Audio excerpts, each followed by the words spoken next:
Fíjense el siguiente gráfico, cuál es la situación de la deuda. Por suerte, Argentina estos años tuvo un proceso de enorme desendeudamiento. Esto que estás viendo acá en línea azul es la deuda medida en porcentaje de lo que produce el país, en términos del Producto Bruto Interno. Uno puede, una familia, tener una deuda de 10.000, va a pesar mucho más si esa familia tiene un ingreso de 10.000 que si esa familia tiene un ingreso de 100.000. Depende cuál es la capacidad de producir de esa familia o en este caso de esa economía. La deuda en términos de Producto Bruto bajó de 2008 de 40 a 30%. Era 100 y pico por ciento en el 2003. Pero con una particularidad que alivia aún más el panorama. Y es que esta línea roja muestra cómo fue aumentando la deuda que el Estado tiene con organismos del propio Estado. Por ejemplo, Banco Central o por ejemplo ANSES, que son los organismos que más le han prestado al Tesoro, a la Caja del Tesoro. Ven cómo esta línea sube, con lo cual del 30% del Producto Bruto que representa la deuda, 17% es deuda con los propios organismos del Estado. Es decir que la deuda con el sector privado y con organismos multilaterales de crédito, con Fondo Monetario y el BID, se fue achicando de 35% a 13% actualmente. ¿Y por qué esta diferencia? Porque la deuda que el Estado tiene con organismos públicos, por ejemplo el Banco Central o por ejemplo la ANSES, es una deuda que se puede refinanciar automáticamente. A medida que vence, se refinancia, vence, se refinancia. No requiere de un gasto efectivo de divisas. Pasemos al siguiente cuadro, que es, bueno, esta es la situación hoy. ¿Cuál es el perfil de los vencimientos, lo que Argentina tiene que pagar de capital y de intereses en lo que resta de este año y en los años sucesivos? Este es el perfil de vencimientos del pago de capital. La deuda se paga, se cancela el capital y además la deuda va devengando intereses. Este es el perfil de vencimientos del capital. En el 2014 había un total de 6.000 millones de dólares. Ya fue pagado el grueso. Pero además tengan presente ustedes que lo que ven en verde es deuda con organismos multilaterales de crédito, Banco Mundial, BID y otros organismos por el estilo. Con lo cual, la deuda con privados, la deuda básicamente en los bonos, era de 4.000 millones que ya fue básicamente pagada. El problema se suscita en 2015, porque como ustedes ven, en 2015 hay un total de cerca de 10.000 millones de dólares, de los cuales si restamos los 2.000 millones de este bastoncito verde de una deuda con Banco Mundial y BID que se supone que pueden ser refinanciadas, los economistas dicen el rollover, bicicletearla, quedan 8.000 millones. Y a esto hay que agregarle, no están contabilizados, todo esto es información oficial. Hay que contabilizar unos 1.500 millones más que se suman por los acuerdos que hubo con el Club de París y con solamente Repsol. En capital 10.000 millones de dólares. 8.000, porque estos 10.000... Sí, 8.000 más los 1.500 que le faltan, ¿no? Que faltan por los nuevos acuerdos. Y como ustedes ven, de 2016 en adelante, el panorama está bastante despejado. Hay por ahí algún salto en el 2017. Alguien decía, qué curioso, en los años electorales es cuando más capital vence. Bueno, a la deuda, a los vencimientos por capital, hay que agregarle los vencimientos por intereses. En el 2014 hay con fuentes privadas unos 3.000 millones, falta pagar, bueno, de hecho el 30 de julio vencen estos 900 millones que harían que el país entrase en default técnico si el juez Griesa no habilita una medida cautelar o los embarga. Y en el 2015 se suman unos 3.000 millones más, que a los 7.000 de 8.500 de capital suman unos 11.500 millones, que hacen que la carga para el 2015 sea difícil. ¿Por qué difícil? Digo, nada más que difícil. No es un escenario catastrófico ni mucho menos, pero es difícil porque tengamos en cuenta que 7.000 más 3.000 y lo que se puede agregar por Club de París y Repsol 12.000 millones de dólares contra reservas que están en 29.000. Es un porcentaje significativo. También tiene que servir para financiar importación de energía, importación de... Bueno, eso se supone que si el superávit de cuenta corriente, si el resultado de cuenta corriente sigue siendo negativo, todo ese panorama se agrava, se dificulta. Ahí está el cuello de botella, ¿no? En cómo mejorar la situación externa. Maximiliano Montenegro, Alejandro Berkovich, José Natanson, Ismael Bermúdez, a los cuatro gracias por venir. Estuve viendo, Ismael, el programa del domingo pasado que hicieron en Periodismo para Todos. Vos tenés una mirada distinta sobre cuál es el peso, la incidencia de la deuda en el futuro de la economía. Sí, bueno, primero quiero decir que yo estuve más o menos un mes atrás, acá. Un poquito más, me parece. Un poquito más. Tuve un diagnóstico muy severo de la situación económica y financiera y creo que la realidad fue transitando inclusive a mayor velocidad de lo que yo había pronosticado por el diagnóstico que yo había hecho. En ese sentido, me parece muy importante señalar eso. El segundo aspecto, quiero decir lo siguiente. La Argentina tiene vencimientos de deuda de aquí hasta fin del 2015 en pesos y en dólares por más o menos unos 30.000 millones de dólares. En pesos y en dólares. Inclusive en los gráficos que ustedes plantearon, ustedes vieron el peso de los intereses de la deuda. Vamos a pagar en el gráfico de ustedes casi una cantidad muy alta de intereses y de capital. Con lo cual vamos a dar, si no los pagamos con nuevos bonos, pagar intereses que van a tener a su vez nuevos intereses. El Club de París, Repsol y el CIADI le agregó unos 2.700 millones de dólares de aquí hasta el 2015. Todo el paquete, ese son unos 20.000 millones de dólares, pero están los intereses de los bonos de Repsol, las cuotas con el Club de París y un dinero que... No llegás a tanto. Sí. Si tomás la deuda en pesos. No, estoy hablando de lo que se agrega... A 20.000 millones no llegás. Sí, todo, porque yo tengo 12.000 millones del Club de París. Los intereses sobre los... El Club de París lo pagás de acá. Pero por eso digo que todo ese paquete son 20.000, de los cuales se concentra de aquí a fin del 2015 en 2.700 millones el paquete de Club de París, Repsol, etcétera, que se agrega a esa deuda. Ahora, ¿cuál es el problema? Hay que ver cuál es la capacidad de pago del país. El tamaño del PBI es una referencia. Yo puedo tener una gran casa, pero si estoy desocupado y no tengo ingreso, no puedo pagar la deuda, salvo que remate o venda mi casa. ¿Está claro? El PBI no es un ingreso, es una referencia contable. Lo que interesa es la capacidad de pago. En la capacidad de pago estamos mal, porque las reservas del Banco Central son muy bajas, se estuvo perdiendo muchas reservas.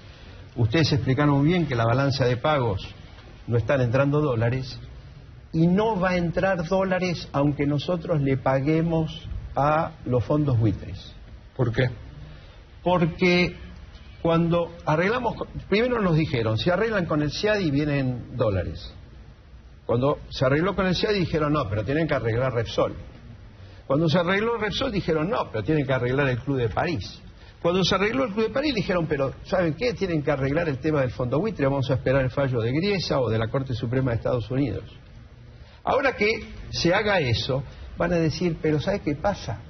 El dólar, a este dólar no vale la pena entrar, porque yo no voy a entrar dólares a 8 cuando hay un paralelo que está a 12. Y además, como hay cepo, yo no voy a entrar un dólar si después no lo puedo retirar como utilidades o dividendos, que es el objetivo de cualquier empresa, y más a una multinacional que quiere traer dólares, que va a poner dólares. ¿Estás viendo una situación explosiva, apocalíptica? No, estoy planteando objetivamente cómo son las cosas. O sea, si se arregla con bonos, porque no se puede pagar en efectivo, con los fondos buitres, hay una mayor carga porque, aunque le demos bonos, va a devengar intereses muy altos. Si el paquete fuese 15.000 millones, le va a agregar 1.500 millones de servicios financieros anuales a los que ya tenemos que pagar, que era lo que ustedes señalaron ahí. ¿Está claro? Ahora, una vez hecho eso, va a venir la exigencia de tarifas, aumentar las tarifas porque si hay déficit fiscal, etcétera, etcétera, y después la propia exigencia sobre el valor del dólar y sobre el cepo cambiario. Entonces no van a entrar capitales.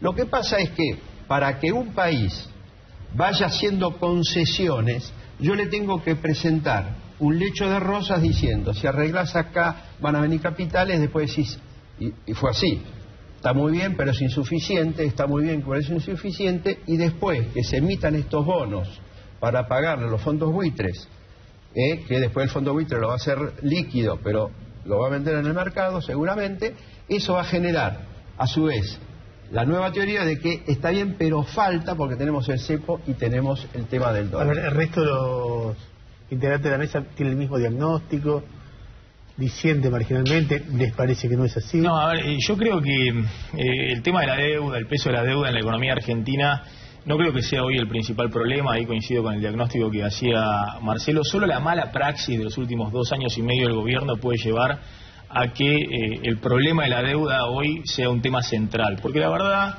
que has achicado el peso de la deuda en el tamaño de tu economía. Uno puede ver en términos de exportaciones, en términos de otros indicadores de generación de dólares, Argentina no debería tener hoy un problema de la deuda. Ahora, ¿qué es lo que estoy viendo? ¿Por qué tenemos hoy un problema de la deuda? Bueno, porque el gobierno ha hecho una mala praxis terrible en los últimos 2 años y medio en términos de política económica.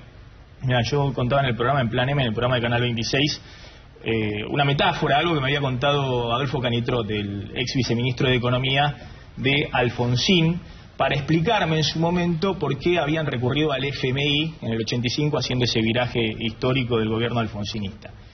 Y me decía, si vos te estás ahogando en el medio del río y pasa una lancha de narcotraficantes, ¿no te vas a subir? Y mi impresión es que Kicillof y Cristina se lanzaron a cruzar el río porque de esta orilla se le acabaron los dólares. ¿Pero por qué se le acabaron los dólares? Porque estuvieron los últimos 2 años y medio, 3 años pagando vencimientos de capital y de intereses de la deuda con las reservas, más la fuga de capitales, más el déficit energético, es decir, más el déficit del turismo. Es decir, estuvieron gastando los dólares que ningún banco central del mundo gasta. Entonces, de esta orilla se acabaron los dólares. Se supone que el capital se paga con nuevos préstamos. Claro, mira, este es un cuadrito de las reservas de bancos centrales de los países latinoamericanos. A ver si se puede ver ahí. Bueno, todos los países latinoamericanos duplicaron, triplicaron o cuadruplicaron sus reservas en los últimos 6 años. Los dólares que tienen en el Banco Central. Brasil lo duplicó de 180.000 millones a 376.000 millones desde el 2007 al 2013. México más que duplicó sus reservas. Perú casi las triplicó las reservas en el Banco Central. Colombia las más que duplicó. Bueno, Chile 2 veces y media. Uruguay multiplicó por 4 sus reservas. El único país de la región que redujo más de un 30% sus reservas en los últimos 6 años fue la Argentina. ¿Qué significa la reserva del Banco Central? Es el respaldo de la moneda que está circulando.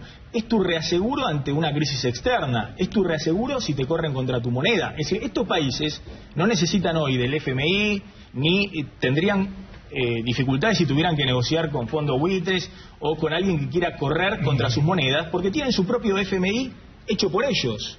Es decir, tienen sus propias reservas en el Banco Central para afrontar. Argentina se quedó sin reservas y empezar a cruzar el río fue hacer los deberes típicos en estos casos para volver a endeudarte, para salir a los mercados a buscar financiamiento externo. Lo que contaba Marcelo, Club de París, arreglar con Repsol, los juicios del CIADI, y en el medio del río te encontraste con los fondos buitre. Pero por supuesto que el gobierno en el primer momento ya tenía pensado que no le quedaba otra que seguir hasta la otra orilla, pagar a los fondos buitre. Ahora se está negociando cómo. Ahora, del otro lado, en la otra orilla, muchos creen, y en esto no es solamente Kicillof y Cristina, sino también los economistas de Massa, de Macri, de Scioli, que de la otra orilla está lleno de dólares para Argentina. Es decir, que vos te podés endeudar y se terminan los problemas económicos de la Argentina porque llueven los dólares. Yo creo que de la otra orilla, Argentina puede conseguir dólares y necesita para pagar los vencimientos de deuda de acá a diciembre del 2015, entre otras cosas por lo que decía Ismael, porque te sumaste nueva deuda, cruzando el río, con el Club de París, con Repsol, con los juicios del CIADI y ahora con los fondos buitres, lo que vas a tener que pagar, lo vas a tener que pagar el año que viene. Ahora, de la otra orilla, a lo sumo podés conseguir los dólares para garantizar un mínimo de reservas y llegar bien con una gobernabilidad estable a diciembre del 2015. No tenés el despegue económico que imaginan muchos, que imaginan en la Casa Rosada, pero también pecando de optimistas muchos economistas de la oposición. Yo coincido en el diagnóstico de la deuda que hacía Marcelo al principio también. No creo que sea el peso de la deuda la clave en este momento. Ahora, me parece que estamos soslayando algo que no tiene que ver con identificar buenos y malos en esto o hacer maniqueísmo. Estamos soslayando que acá hay una extorsión respaldada por el sistema judicial de Estados Unidos a un país. Y no son palabras mías, ni son palabras de Rafael Correa ni Evo Morales. Lo escribió Martin Wolf en su último editorial del Financial Times, que se titula Defendamos a Argentina. Me parece que, sin entrar en patrioterismo mundialistas ni nada, no hay que soslayar que lo que hay en curso es eso, es una extorsión en la cual, ¿por qué lo digo? No es solo como diagnóstico, también lleva a qué pienso que va a pasar en lo inmediato, porque frente a una extorsión de estas características es muy difícil negociar, es muy difícil establecer el camino que Cristina se marcó a sí misma en la cadena nacional del viernes.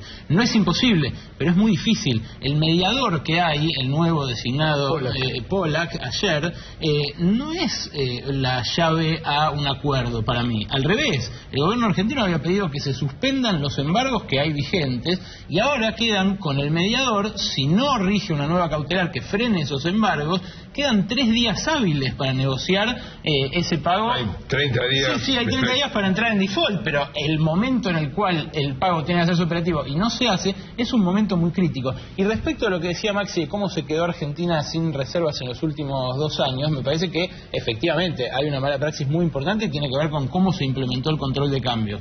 Ahora, no hay que soslayar que la fuga sistemática de divisas que hay en Argentina por parte de una burguesía, de una clase pudiente y dueña, poseedora, es una práctica sistemática. La fuga de capitales que hubo durante el kirchnerismo es idéntica prácticamente a la fuga de capitales que hubo durante el menemismo, casi 100.000 millones de dólares, y eso no tiene que ver con condiciones macroeconómicas, tiene que ver con una estructura productiva argentina que lleva a la fuga. Hasta el 2007 no hubo fuga. Sí, claro, pero la fuga se activa en tanto las condiciones empiezan a considerarse poco estables o a considerarse que, habiendo un control de cambios, iba a ser imposible la repatriación de capitales, el giro de dividendos y todo eso. Pero todos esos países que multiplicaron reservas varias veces, no son países que han tenido políticas económicas idénticas entre sí. Tampoco es una llave el recorte del gasto público para reducir el déficit y hacer que no fuguen más, porque me parece que la fuga en Argentina va a seguir siendo un fenómeno que, como la deuda externa, es un fenómeno de exacción sistemática de los trabajadores y del pueblo argentino. Pero discúlpame, Ale, si vos no querés que te fuguen, sabiendo las historias de devaluación, default, incautación de depósitos de la Argentina, no podés tener inflaciones del 20, 25, 30% anual. ¿Sabés por qué? Porque en el 2011, ¿qué es lo único que no aumentó? Aumentó la leche, el pan, las prepagas, los combustibles, aumentó todo. Lo único que no aumentaba es el dólar. Entonces, lo único barato, lo único que era una ganga comprar, 2011, 2012, hasta la devaluación, era el dólar. Entonces, si vos sos un hacedor de política económica y sabés las historias que tienen los argentinos respecto a las devaluaciones, no podés permitirte una inflación promedio del 25% anual, porque sabés que en algún momento vas a la devaluación. Estamos completamente de acuerdo. Por ahí para hacer un comentario no económico, digo, ya que hablamos tanto de economía, hacer un comentario político de cómo, porque una cuestión básica que me parece lo que está en el fondo de esto es cómo manejó el kirchnerismo el tema deuda. O sea, cómo manejó el kirchnerismo el tema deuda, cómo uno compara o cómo uno evalúa lo que hizo el kirchnerismo en relación a la deuda. Y para comparar, uno puede comparar en el vacío, digamos, haciendo una pirámide nominal de cuánto aumentó la deuda, puede comparar como vivimos en un mundo y en un tiempo, de acuerdo a ciertas condiciones, digamos, de tiempo y espacio. Y si uno compara en condiciones de tiempo, uno compara con lo que pasó antes. Y midiendo la deuda en relación al PBI, que yo creo que es la manera correcta de medir el peso de la deuda, el kirchnerismo es el único gobierno desde el 83 para acá que va a entregar un país con menos deuda en relación al PBI del que recibió. Eso en relación al tiempo. En relación al espacio, uno compara el kirchnerismo o el ciclo kirchnerista, digamos, tomándolo como un todo en relación a otros países de la región. Y ahí uno ve que el porcentaje de deuda en relación al PBI o que el porcentaje de deuda externa, es decir, deuda con privados en dólares, no es tan diferente, ni mucho mayor, ni tampoco mucho menor al que tienen Uruguay, Chile, Brasil, etcétera. Entonces, a lo que voy es, si uno, compara la performance de deuda del kirchnerismo en relación a cómo maneja la deuda el Estado alemán, y bueno, seguramente va a dar un poco mal. Y al mismo tiempo una excepcionalidad que me parece que también hay que marcar, porque si no también se parece que, que el tema de los fondos buitres es algo autogenerado. En realidad, Argentina tiene una característica. Muchos países hicieron el giro del neoliberalismo a gobiernos progresistas, nacional, popular, de izquierda, etcétera, entre un siglo, en el cambio de siglo, Ahora, Argentina es el único que lo hizo después de un default. Ni Bolivia, aún con todos los problemas que antecedieron y después siguieron con el ascenso de Evo Morales, pero ni Bolivia, ni Uruguay, ni Brasil, ni Chile, ninguno de estos países tuvo default antes de que ganaran los gobiernos post-neoliberales, Y eso me parece que es algo que todavía Argentina está arrastrando y que un poco explica lo que está pasando ahora, porque si no parece como que esto, es algo que se inventó en el 2007, el default fue en el 2001, No, yo lo que quiero decir es muy simple. Nosotros estamos sentados aquí hoy no para discutir lo que pasó en la década hasta ahora, sino porque estamos en esta situación hoy. ¿Está claro? Respecto al pasado, hoy... No, pero estamos donde estamos por lo que pasó, Y justamente estamos al borde, justamente por la política económica errada del gobierno. Pero no quiero discutir en este momento eso, porque no estamos convocados para esto. Maximiliano, cuando empezó a decir el peso de la deuda no es, pero hoy efectivamente estamos discutiendo el tema de la deuda. ¿Y por qué estamos discutiendo este tema de la deuda? El 3% del PBI es muy poco. No el peso de la deuda, el tema de la deuda. ¿Quién entra en default por un 3% del PBI? ¿Por qué habrían entrado en default? Te voy a explicar por qué, es muy sencillo. ¿Por qué entró en default en el 2001 la Argentina? ¿Por qué? No pagó. ¿Saben qué pasó? Tenía que pagar 1.250 millones de dólares. ¿Era 140% deuda PBI? No, falso. En el 2001. 100%. Falso. Entra al Ministerio de Economía. ¿Cuánto era la relación deuda PBI en ese 45%, Ministerio de Economía en el 2001. El 100% fue en el 2002 después del default. Antes del default, en diciembre del 2001, 45% Ministerio de Economía, suponiendo que fuera sustentable la paridad 1 a 1 con el dólar. Ya demostraron que no. Después vamos a ver si la Argentina tiene dificultades. ¿Por qué ahora está subiendo en términos de PBI la deuda? Por la misma razón. Si el dólar en lugar de 8 lo contabilizás a 12... el PBI no es el que es y la deuda PBI sube. ¿Y por qué lo vas a contabilizar a 12? ¿Y porque si las exportaciones, el grueso de pero no quiero discutir este tema, vuelvo a insistir. ¿Por qué no quiero discutir? Porque estamos convocados para ver qué consecuencias tiene para la Argentina pagar esto que la calificó la presidenta como extorsión y que después dijo el viernes voy a pagar esta extorsión. Esto es lo que estamos discutiendo acá. De lo contrario no estaríamos discutiendo cuáles son las consecuencias que tiene. Eso es un escenario muy difícil. Por eso no quiero ahora discutir hacia atrás sino hacia adelante. Hacia adelante. ¿Qué escenario ves vos? Veo un escenario difícil por lo siguiente. Ustedes muy bien plantearon que la economía argentina está en recesión. No está generando dólares. Cada vez genera menos dólares del comercio exterior y menos dólares de la cuenta corriente. Fue negativa en el primer trimestre en casi 4.000 millones de dólares. O sea, 3.300.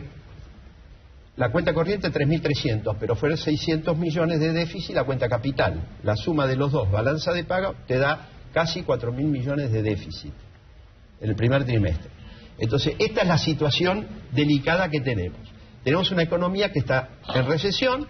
Tenemos que no se ingresan dólares genuinos, no vienen inversiones, las inversiones directas bajaron prácticamente un 80% en el primer trimestre. Pero el planteo que vos estás haciendo desemboca en que, independientemente de lo que suceda en las negociaciones en Nueva York, Argentina va al default. No, lo que estoy planteando es lo siguiente: la Argentina paga con bonos, etcétera, vamos a tener un estrangulamiento externo. Porque la teoría de que si arreglamos con los fondos buitres van a venir inversiones y no van a venir préstamos financieros, no se va a dar porque van a aparecer nuevas exigencias que fue la que plantea es posible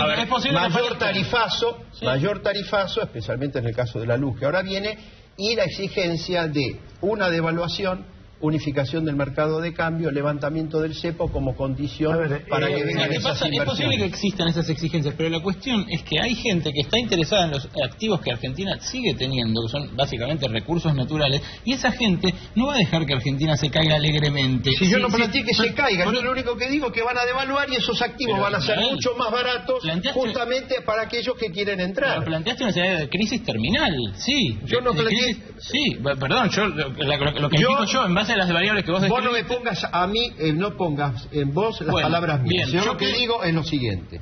La teoría de que pagamos en bonos a los fondos buitres la deuda y por lo tanto viene el despegue económico que fue el giro ortodoxo hecho por Kicillof, el tema este del río que ustedes... lo que él planteó, vamos yendo a la otra costa, porque en la otra costa nos van a recibir con los brazos abiertos y nos van a llenar de dólares, no es así. Nosotros vamos a seguir estando en el medio del río porque el peso de los intereses de la deuda, de los nuevos vencimientos que hay de aquí al 2015, en un escenario donde no hay reservas del Banco Central, esa es la capacidad de pago. Hay menos reservas que antes. No hay reservas para hacer frente a la totalidad de estos vencimientos. Tenemos que ir cerrando. Les pido a los tres que sean muy breves en lo último que tengan para decir. Para mí es demasiado derrotista pensar que todo esto va a desembocar en una crisis como la está describiendo Ismael. Yo creo que hay gente interesada, que no creo que sea la salida más adecuada para el bienestar del pueblo. Me parece que bien se podría haber revisado la deuda, no solamente mediante mecanismos del supuesto desendeudamiento, sino también mediante su legitimidad de origen, pero no creo que el gobierno tenga hoy margen político ni para llamar a una cesación de pagos de la deuda general, porque las consecuencias de eso serían muy duras para la población, para los trabajadores, y en todo caso tendrían que acompañar al gobierno en otras medidas que vayan contra los que fugaron esos 90.000, 100.000 millones de dólares, pero además tampoco creo que sea tan pesimista el pronóstico que hay que hacer, porque esos 5.000 millones de dólares en bonos que le dieron a Repsol, alguien después se los compró. Entonces no es que nadie va a aparecer dispuesto a poner plata en la Argentina, porque esos bonos alguien se los compró y está. Yo creo que es muy probable que se arregle con los fondos buitre. En todo caso será mayor el costo para la Argentina, porque tendrá que pagar bonos con mayor tasa o una mayor cantidad de bonos, pero creo que ese no es hoy el principal problema de la economía argentina. Ahora, los dólares que vos podés conseguir una vez arreglado con los fondos buitre, creo que te sirven para cubrir los vencimientos de acá hasta diciembre. Sí, mirá, si con este nivel de vencimiento hasta diciembre de 2015, con el dinero regalado que hay en el mundo, las tasas de interés históricamente bajísimas, la soja arriba de los $500, no conseguís financiamiento para refinanciar los vencimientos de deuda. Uso algún término de Kicillof que dijo en algún momento dijo de los papagayos, sos un paparulo. Es decir, si vos de la política económica no lográs conseguir el financiamiento para llegar al 2015 con cierto nivel mínimo de reserva, sos un paparulo. Ahora, esto no va a resolver los principales problemas de la economía argentina, que es, entre otras cosas, una inflación del 25-30% anual, y un país no puede estar devaluando todos los años. Y con inflaciones de estos niveles, tenés que devaluar todos los años. José. Sí, yo coincido en que mi impresión es que estamos hablando de la deuda, pero que no hay un problema de deuda. Y que sí puede haber, y efectivamente hay, un problema de economía real. Me parece que algunas cosas que ha hecho el gobierno en el último tiempo apuntan en este sentido, que el plan Progresar, que lo de los autos del otro día, todo eso, no en el sentido de revivir una economía real que efectivamente está en recesión, eso es innegable. Ahora, no creo que haya un problema de deuda como hubo en el pasado, porque si uno mira realmente la deuda en Argentina hoy no es pesada. No es de estructura, no es...